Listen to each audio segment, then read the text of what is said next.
ఈ వీడియో చూసే ముందు జై శ్రీరామ్ అని కామెంట్ చేయండి. మన హిందూ సాంప్రదాయంలో కార్తీక మాసానికి ఎంతో ప్రాముఖ్యత ఉంది. ఈ మాసానికి ఎంతో విశిష్టత ఉంది.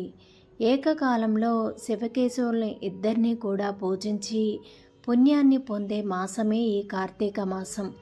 కార్తీక మాసంలో వచ్చే సోమవారాలు శివుడిని భక్తి శ్రద్ధలతో పూజిస్తే, కార్తీక శనివారాల్లో విష్ణువుని భక్తి శ్రద్ధలతో ఆరాధించాలి.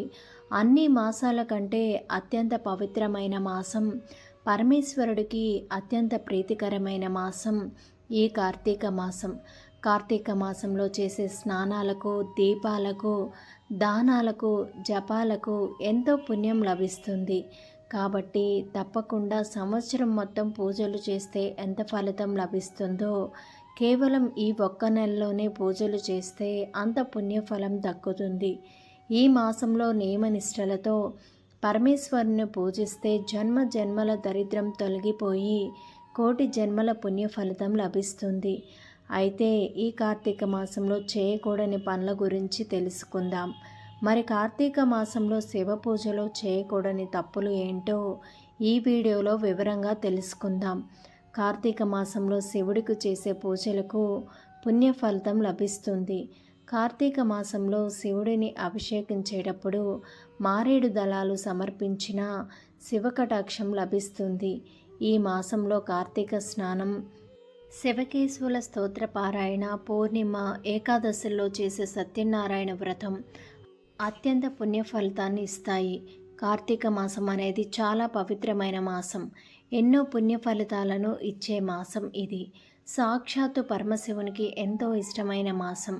ఈ మాసంలో పొరపాటున కూడా కొన్ని తప్పులు చేయకూడదని పండితులు చెబుతున్నారు.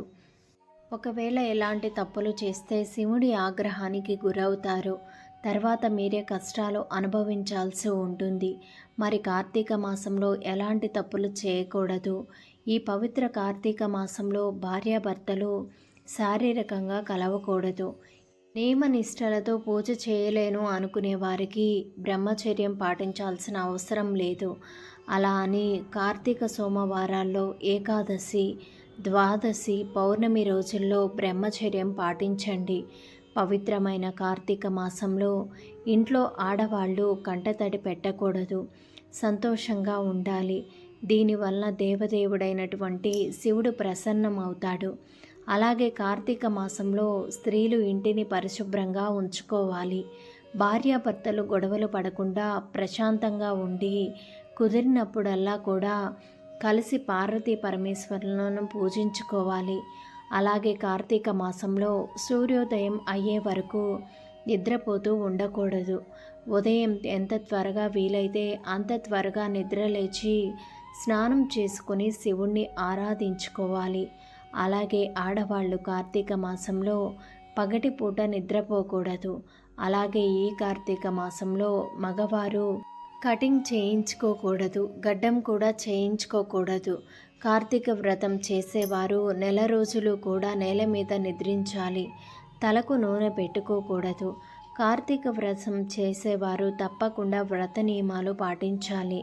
ముందే నేను ఈ నియమాలు పాటిస్తాను అని శివుని వద్ద చెప్పుకొని కార్తీక వ్రతాన్ని ప్రారంభించాలి.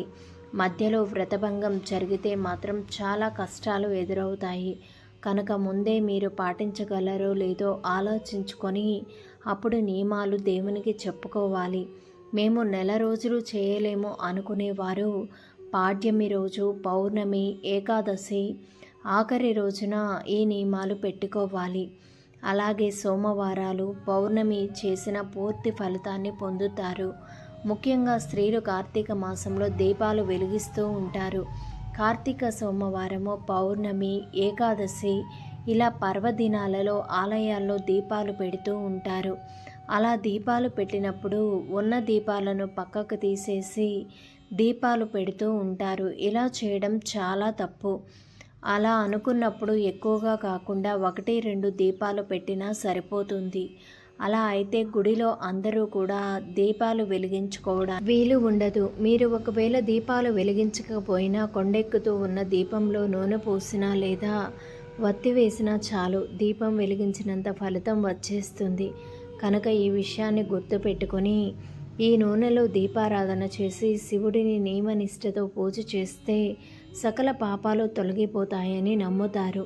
కోరిన కోరికలు నెరవేరి అంతా మంచి జరగాలంటే కార్తీక మాసంలో కొన్ని పనులు చేయకూడదు. అందులో మొదటిది మాంసాహారం తినకూడదు. నెల రోజులు మాంసాహారం జోలికి వెళ్ళకూడదని పద్మపురాణం చెబుతుంది. అలాగే ఉల్లిపాయ, వెల్లుల్లి, ముల్లంగి, గుమ్మడికాయ, వంకాయ, దుంపలు, అలాగే ద్విదళ ధాన్యములు తినకూడదు. అంటే 2 బద్దలుగా ఉండే పప్పులు, పెసర్లు, మినుములు, శనగపప్పు తినకూడదు. అలాగే నువ్వులు, ఇంగువ కూడా తినకూడదు. ముఖ్యంగా కార్తీక మాసంలో వచ్చే ఆదివారాల్లో ఉసిరికాయ తినకూడదని పెద్దలు చెబుతున్నారు. అలాగే ఇతరులు తిన్న ఎంగిలన్నం, చద్దన్నం తినకూడదు. కేవలం ఒక్కపూట మాత్రమే భోజనం చేయాలి. మిగిలిన సమయంలో పాలు మరియు పండ్లను మాత్రమే తీసుకోవాలి. అలాగే పరుపుల మీద పడుకోకుండా నేల మీద నిదురించాలి. వీలైనంత వరకు అనవసరపు మాటలు మాట్లాడుకోకుండా మౌనంగా ఉంటూ శివనామ స్మరణ చేస్తూ ఉండాలి. కార్తీక మాసంలో తులసి పూజకు ఎంతో ప్రాముఖ్యత ఉంటుంది. ఇదే మాసంలో శుక్లపక్ష ఏకాదశి రోజు తులసి కళ్యాణం నిర్వహిస్తారు.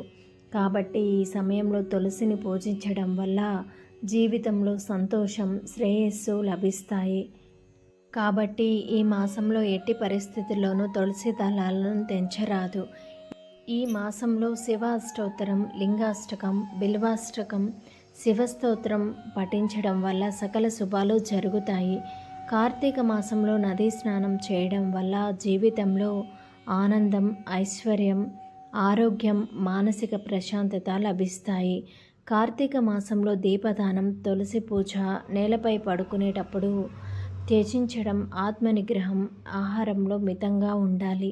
ఈ మాసంలో ధార్మిక చర్యలు, దాన ధర్మాలు చేయడం వల్ల ఎంతో పుణ్యఫలితం లభిస్తుంది. అలాగే ఈ మాసంలో దైవిక ఆశీర్వాదాలు కోరుతూ ఏ కార్యక్రమాన్ని చేపట్టినా ఆ పని విజయవంతంగా పూర్తవుతుంది. ఇలా కార్తీక మాసంలో పొరపాట్లు చేయకుండా జాగ్రత్త పడితే మీరు చేసే పూజలకు పుణ్యఫలితం లభిస్తుంది. పరమేశ్వరుడు ప్రసన్నమవుతాడు. మరి విన్నారు కదా, కార్తీక మాసంలో ఇప్పుడు మనం చెప్పుకున్న ఈ తప్పులు చేయకుండా ఉంటే ఆ పరమేశ్వరుడి యొక్క అనుగ్రహాన్ని పొంది సుఖశాంతులు అనేవి తప్పకుండా కలుగుతాయి. ధన్యవాదములు. ఈ వీడియోని లైక్ చేసి మా ఛానల్ని సబ్స్క్రైబ్ చేసుకొని సపోర్ట్ చేయండి. వీడియోని చివరి వరకు చూసినట్లయితే ఓం నమః శివాయ అని తప్పకుండా కామెంట్ చేయండి.